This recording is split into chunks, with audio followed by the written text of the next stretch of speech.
Hey guys, Jonathan here at the Shadow Foam Workshop, and it's finally finished. We have finally finished every area of this workshop. I'm absolutely in love with it. I think it's amazing. And in this video, we're going to show you how we got this workshop to this point.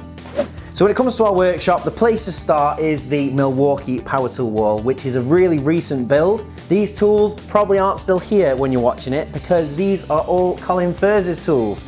We brought these all in to build an epic power tool wall for Colin, and we thought while they were here, let's get them in the wall. I've always wanted to see what it would look with matching power tool walls, but this was actually a really cool build, so let us show you that quickly.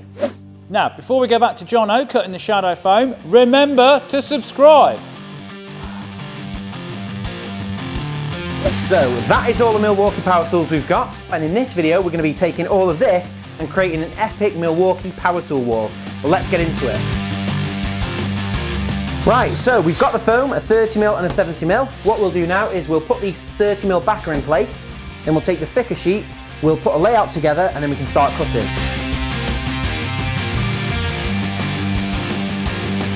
Seeing as we've got so much shadow foam to cut here, there is a lot of items. I think I'm going to need some help. So you may remember Dylan from our Teaching the Apprentice video. Oh, looks like I've got a bit of a problem here. Well, he's still here and he's going to help me cutting this power tool wall today. And cameraman Matt, you can't just sit there filming it, you're going to help as well today. And all we have to do is place the item where we want it to go, cut around it, and then peel back the foam. Looks pretty good. I thought I gave you a scalpel. Have you done this with your teeth? Nah, you've done a good job, guys, honestly. That's a good start, but before we get any further, I want to cut this logo in.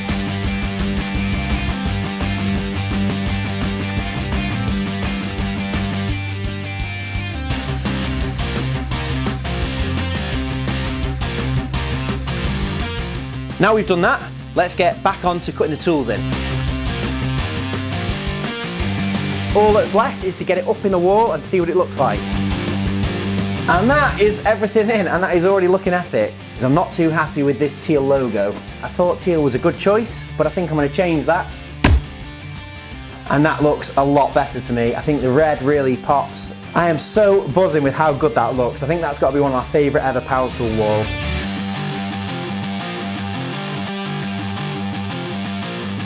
This is kind of where it all started with shadow foam. I had one of these boxes that I got cheap from eBay, and then the second one I actually bought from Machine Mark themselves, but it was kind of this huge roll cab with all of the drawers that initially wanted me to get all my tools organised in foam, so quite a key piece of shadow foam history there.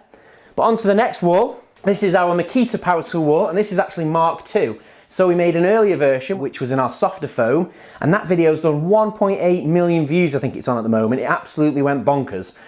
This is our version 2, which is our more dense grade of foam, and we use this every single day because we're building all of the time at Shadow Foam. So having these tools to hand, you can see they've been used, they're still clean, we still wipe them down, but I love them. And we've got the batteries here in a stealth mount, we've got our charger mounted on the wall, and I'll show you quickly how we made this. So for version 2 of the wall, we're going to change up the logo, we're going to change up the layout, we're going to set up a battery charger and battery mounts. So let's get started.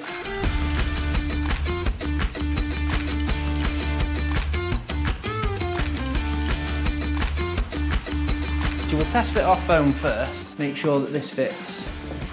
Yeah, so I can see that's going to fit there perfectly. Great stuff. And what we're going to do, I'm going to cut all the way through, but that'll give us that two-tone effect. So if something's missing, we'll see the red colour showing through. And then we'll get on to figuring out the layout.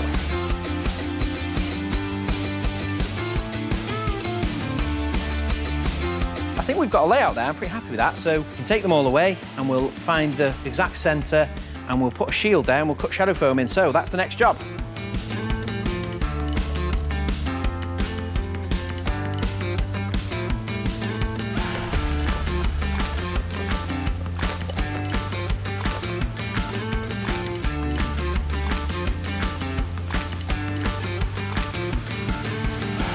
That looks pretty good. So next thing, I've got my scalpel ready to go and we can start cutting some foam.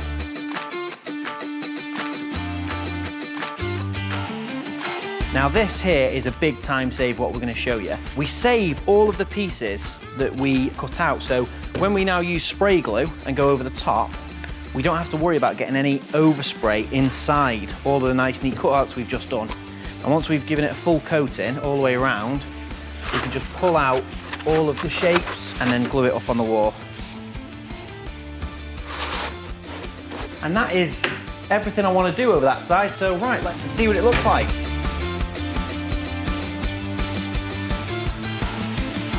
So following on from that, we've got our second Clarke box. This is actually the original one that I had, and this one is all organised in foam. So this one is the ultimate organised toolbox, and we've got loads of videos on this, so go and check the playlist. You can see how we've organised some of the drawers. I won't show them all to you now, but we've got a couple of them that look really, really cool. All organised in shadow foam. We've used a few different colours, and they really do pop. So hopefully, if you want to see more of that toolbox, you can go back through the channel and take a look. Following on from that, we've got our epic French Cleat tool wall. I love this because it's so accessible, it's so easy, and it's a really nice process. These panels are all on a French cleat, and they're all actually IKEA picture frames. They've got a 45-degree French cleat on. They're just a picture frame with a pinned backing, a piece of foam, dead easy, and it's so effective. And just to show you how easy it is, it's a 3-step process. Here you go. 3, 2, 1. Our tool wall is going to be built around these Santa head frames from IKEA that we picked up. The next part of the project is to get these lengths of pine strip wood mounted on this wall, and we've got to cut a 45-degree on the back.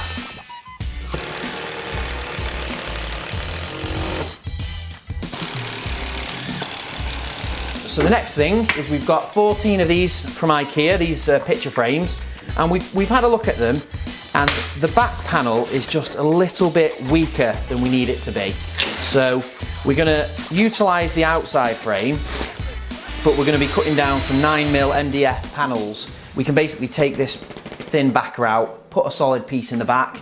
We can then just put 3 pins on each edge. So what we end up with is a really quick and easy, but really solid tool frame.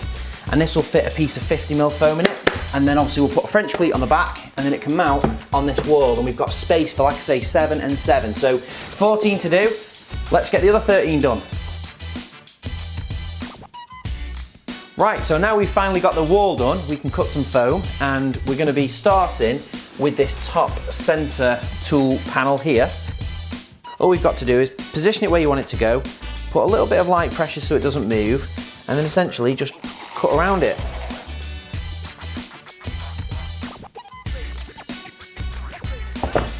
That looks the business.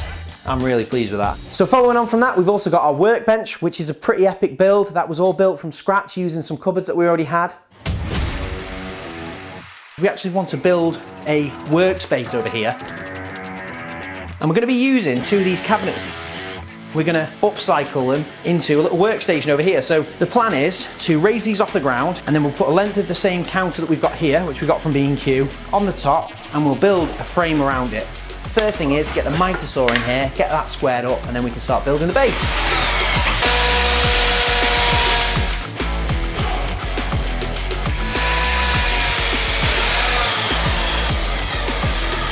I think we're going to have just enough timber, you know. We got very, very lucky here.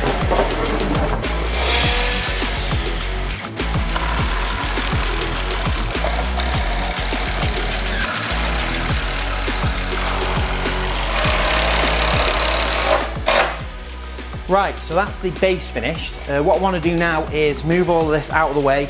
We'll put that base in its position. We can then build the sides, and then we can basically put the cabinets in place and build around them then.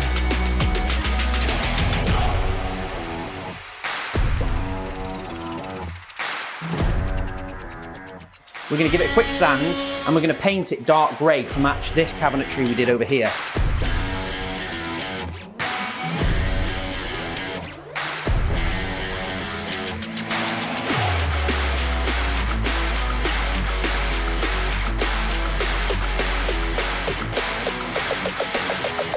We've just screwed down this worktop into place, which is really solid, and we've also glued on this end strip and then trimmed it in, so that looks pretty good. And overall the workbench has come out really nicely, and it's made a big impact in this space. It feels a lot tidier here already. So I hope you enjoyed this workshop tour. It's an ever-changing workshop in here. We're shooting videos in here all the time and we're always looking for ways to improve and change the space. So let us know in the comments what you'd like to see, and let us know in the comments what you would use this workshop for. What builds you'd like to see, what builds you would do. I read every comment and I love seeing all the comments and support on the channel. On top of that, make sure you subscribe to the channel. It really helps us out and it's great to see all the new subscribers that have joined recently. And if you click the bell icon, you won't miss any of our future videos. So with all that being said, thanks very much for watching the video. It's been great to have you and we'll see you next time. Thanks for watching. If you liked that video, why not check out some of our others? We've got new videos coming out every week. And Colin, Furze, what's the quickest way for people to see these videos? Subscribe.